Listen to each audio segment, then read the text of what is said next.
আসুন আমরা যেন অন্যায় না করি, মা বাপকে মানি, মুরব্বীদেরকে মানি, ঠিক না? বেশি জুলুম অত্যাচার যেন না করি, কারো উপরে জুলুম অত্যাচার নাই। একটা পিঁপড়া পুরো না, কুরবানি করবেন, গরু জবাই করা কোরবানির মধ্যে আপনি করবেন, কিন্তু হেঁচড়াই নিয়ে যাওয়ার জন্য গরুটাকে নিষেধ করছে রাসূল পাক সাল্লাল্লাহু আলাইহি ওয়াসাল্লাম। আপনার ছুরিটাকে খুব তেজ করার জন্য বলছেন যেন একটু টেন না পায় জবাই করবার সময়। তাহলে এত বড় দয়ালু রহমতুল্লিল আলামিন, আর ওই পথে আমরা গেলে ওইরকম কোন কেউ দেখাতে পারবে বিশ্বের বুকে আমার নবীর মতো কাকেও? এই জন্য আমি একটা শের পড়ছিলাম আমার দাদা পীর কিবলা রহমতুল্লাহ আলাইহি দিওয়ান চিশতি থেকে, দরা আলম ইমকান কাছে হস্তে মিসালাস, নবীর মতো সৃষ্টি জগতের মধ্যে আর কেউ ছিল না, হবেও না। নবী এত বড় দয়ালু, তার মতো আর কেউ হবে না। তাহলে ফেরেশতার মধ্যেও নাই, ইনসানের মধ্যেও নাই, এবং নবীদের মধ্যেও নাই, রসুলদের মধ্যেও নাই, সবার ঊর্ধ্বে তিনি।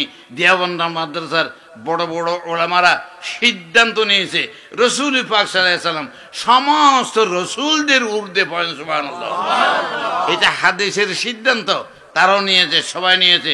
রসুল থেকে বড় আর কেহ নাই। আসেন ওই তার ছায়াতলে যদি আমরা যাই, তার আদর্শ যদি আমরা জীবনে বাস্তবায়িত করি, তা আমাদের সবার নাম আল্লাহর বন্ধু হয়ে যাবে। বলিউল্লাহ মানে আল্লাহর বন্ধু হয়ে যাবেন। যদি আল্লাহর বন্ধু হয়ে যায় তো নবীর পক্ষে আসুন, ঠিক না বেশি? ইহকাল পরকাল আপনার সময় যাবে। কোন আল্লাহর বলির কোন চিন্তা আছে? আল্লাহ ইন্না আউলিয়া আল্লাহ কি কয়, লা খাউফ নাই।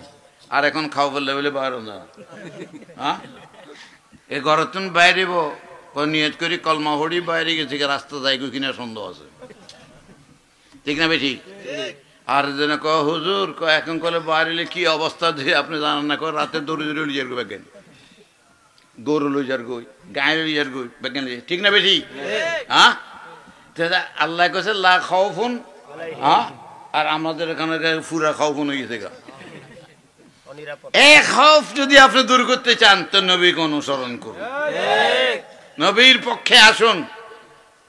ইয়া আইয়ুহান নাস ইন্নী রাসূলুল্লাহ ইলাইকুম জামিয়া, সবার কাছে আমি রাসূল। দেখো আমার কোন জায়গায় কি আছে, হ্যাঁ দেখো যত জাতি আছো, দেখো যে রিয়েলি নবীর কোন জায়গার মধ্যে দোষ তুলে দিতে পারতাম না। হ্যাঁ কেননা নবীর কথাগুলো আল্লাহর কথা, হ্যাঁ ভালো করে একটু চিন্তা করলে বুঝতে পারবা, ঠিক না বেশি? আল্লাহ আমাদের কবুল করুক, নবী পাক সাল্লাল্লাহু আলাইহি পক্ষে থাকার নসিব করুন।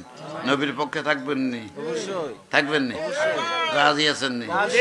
হাতটা তুলুন দেখি। নারে তাকবীর, আল্লাহু আকবার, নারে রিসালাত, ইয়া রাসূলুল্লাহ। ইয়া নবী তোমায় ভালোবাসি, তোমার জন্য কাঁদি হাসি, তোমার জন্য কাঁদি হাসি, ইয়া নবী তোমায় ভালোবাসি। বিশ্ব সুন্নি আন্দোলন জিন্দাবাদ জিন্দাবাদ, বিশ্ব ইনসানিয়ত বিপ্লব জিন্দাবাদ জিন্দাবাদ। সব মানুষ ভাই ভাই, মানবতার দুনিয়া চাই, নিরাপদ জীবন চাই, মানবতার রাষ্ট্র চাই, আওলাদ রাসূল আওলাদ ওয়ালি নিজাবিশা জিন্দাবাদ জিন্দাবাদ। আল্লাহ আমাদের কবুল করুন। বায়াত হইব, বায়াত মানে নবীর পক্ষে থাকার শপথ করা। বায়াত মানে একজনেরকে মানে আপনি আমার পীর, এর কাছে কিছু থাকুক আর না থাকুক, আপনি আমার পীর, এদের খাওয়ান লাগবে, ওর ছাগল দন লাগবে, গরু দন লাগবে, এগুলো না। আমার মুরিদের কোনো আমাকে এক পয়সা কেউ দিতে হবে না। ইসলামিক কার্যকলাপের জন্য যেগুলো লাগে সেগুলো আপনারা করবেন, আপনাদের দায়িত্ব। আমাকে পালতে হবে না কেউ। একবেলা দাওয়াত না করলে আমি আরো খুশি, না খাওয়ালে আরো খুশি। আমাকে কেউ খাওয়াইতে হবে না। হ্যাঁ ইসলামিক কার্যকলাপের মধ্যে আপনাদের মসজিদের জন্য, মাদ্রাসার জন্য, এতিমদের জন্য, দুঃখীর জন্য, রাজির জন্য, এগুলোর জন্য আপনারা দেবেন। আমি লিল্লাহ ওয়াজিল্লাহ আপনাদের নবীর হাতে তুলতে চাই। আপনারা নবীর পক্ষে যান, নবীর পক্ষে থাকে আপনাদের জীবনকে সুন্দর করুন, পরিবারকে সুন্দর করুন, সমাজকে সুন্দর করুন, রাষ্ট্রকে সুন্দর করুন, বিশ্বকে সুন্দর করুন।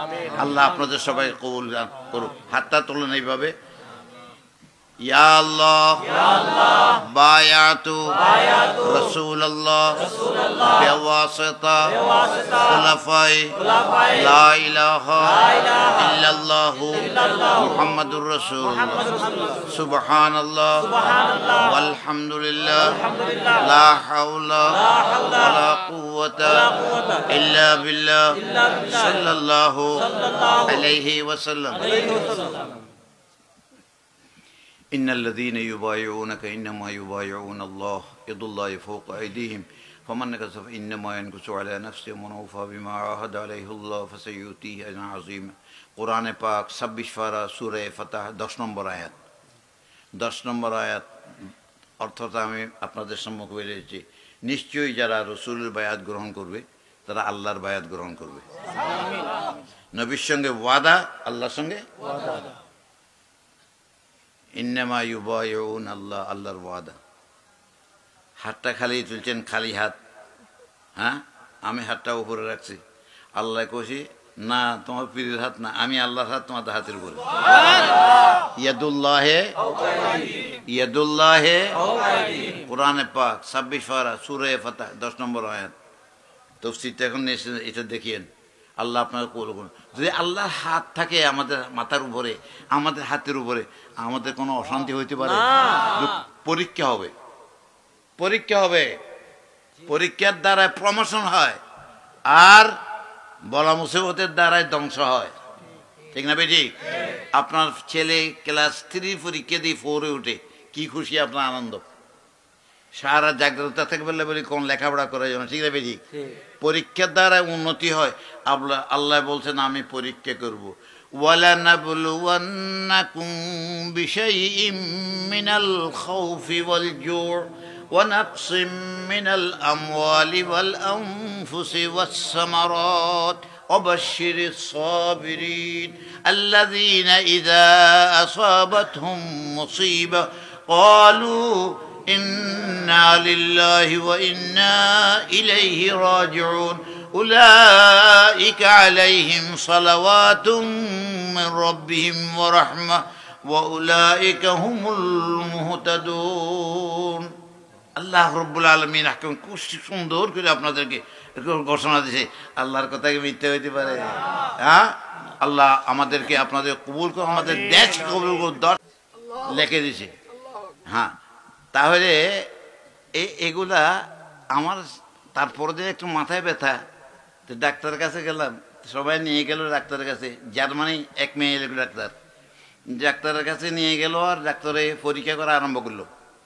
আমার দেখি কয় যে নিয়ে আমার বাপ। আরে আল্লাহ, আচ্ছা বাপ ডাকিয়ে এলেছে যদি ধর্মবাস সময়, তাতে কি আছে? হ্যাঁ, ঠিক আছে। পরীক্ষা টরীক্ষা করতে করতে যা আছে কমপক্ষে হলে 4-5 লাখ টাকা লাগত। হে আমারে কয় আপনি কি মেডিসিন ব্যবহার করেন?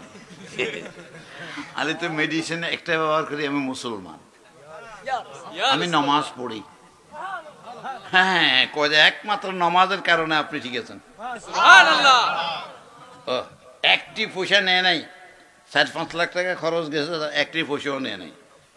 হ্যাঁ, বলে যে নামাজের কারণে। তার কারণ যে নামাজটা এইভাবে আল্লাহর রসুল আমাদেরকে দিয়ে গেছেন যে এই নামাজ পড়লে সব শরীরটা ভালো থাকে, কোনো ব্যায়াম ট্যাম টিমছেন লাগতো না, আপনি এমনিই ভালো থাকবেন। পরীক্ষা করেন ছোটবেলা থেকে, আর বুড়াকালে নামাজ পড়বে যাবেন, আড়ুও ধরবো, কোমর ধরবো, মাথায় ধরবো, হয়ে যাইতো না। এটা করে এটা সব জায়গায় আমার হাঁটুতেও নাই, আমার কোমরও নাই, ইনশাআল্লাহ আমি শক্ত। আপনাদেরকে চ্যালেঞ্জ দিয়ে বলতেছি, ছোটবেলার থেকে নামাজ পড়া আরম্ভ করেন, এগুলো হইতো না। আর যা হয় একটু মুফটুম মালিশ করে দিলে ভালো যাবেন, আর নতুবা কাটতে এসে শরীর ভালো যান না। ঠিক না বেশি? হ্যাঁ, হাঁটু কতবার অপারেশন করলো, 11 বার না কবার অপারেশন করছে, এখন আর লড়তেই হল না, আর হাঁটুর লেভেলে। আমি তো আগে নামাজ পড়ো নাই, কেউ বুঝি নেই, তো বুঝেন না যে এখন ভোগ করেন। নামাজ পড়বেন নেই? অবশ্যই নামাজ পড়েন। কার জন্য? পুত্রের জন্য, নাতির জন্য তো হবেই, আপনার নিজের জন্য কল্যাণ হবে। নামাজ পড়লে আপনার শরীর ভালো থাকবে। ঠিক না বেশি? আর খাওয়ার মধ্যে বেশি খাইয়েন না, 3 ভাগের 1 ভাগ খালি রাখবেন, 3 ভাগের 1 ভাগ খালি রাখবেন। কারো গালাগালি করিয়েন না, স্বামী স্ত্রী ঝগড়া করিয়েন না। ঝগড়া করলে আপনার ছেলেই ঝগড়া শিখবো। যেমন মাতৃভাষা শিখে কিলিও শিখবো। কাজেই ধাক্কাধাক্কি করিয়েন না, সুন্দর করে চলবেন। আপনার ছেলে মুআদ্দাব হইব, তাহলে আপনার ইজ্জত করব, সম্মান হইব। আর নতুবা ছেলেরা মানে না কই বেগুনে বিয়ে করে নেব, ঠিক না ভাই? ঠিক। আজকে 5 জন আছে, হোলায় তো কথা মনে না, কি হয়েছে, বিয়েটা করিয়ে লেছে। আমি তো করছি কি হয়েছে, যেটা শিখেছেন সেটা শিখছে, ঠিক না ভাই? ঠিক। আপনি যদি নামাজ পড়তেন, আপনার ছেলে নামাজ পড়তো। আপনি যদি ঠিক মতো চলতেন, আপনার ছেলে ঠিক মতো চলতো, ঠিক না ভাই? ঠিক। পরীক্ষা করে দেখেন, আমার ছেলেগুলো দেখেন, আমার নাতিগুলো দেখেন, আমি নামাজ পড়ি, তিহারা আমার কাছে দিয়ে নামাজের নিয়ত বন্দি বই থাকে, নামাজ পড়বো। হ্যাঁ, ঠিক না ভাই? ঠিক।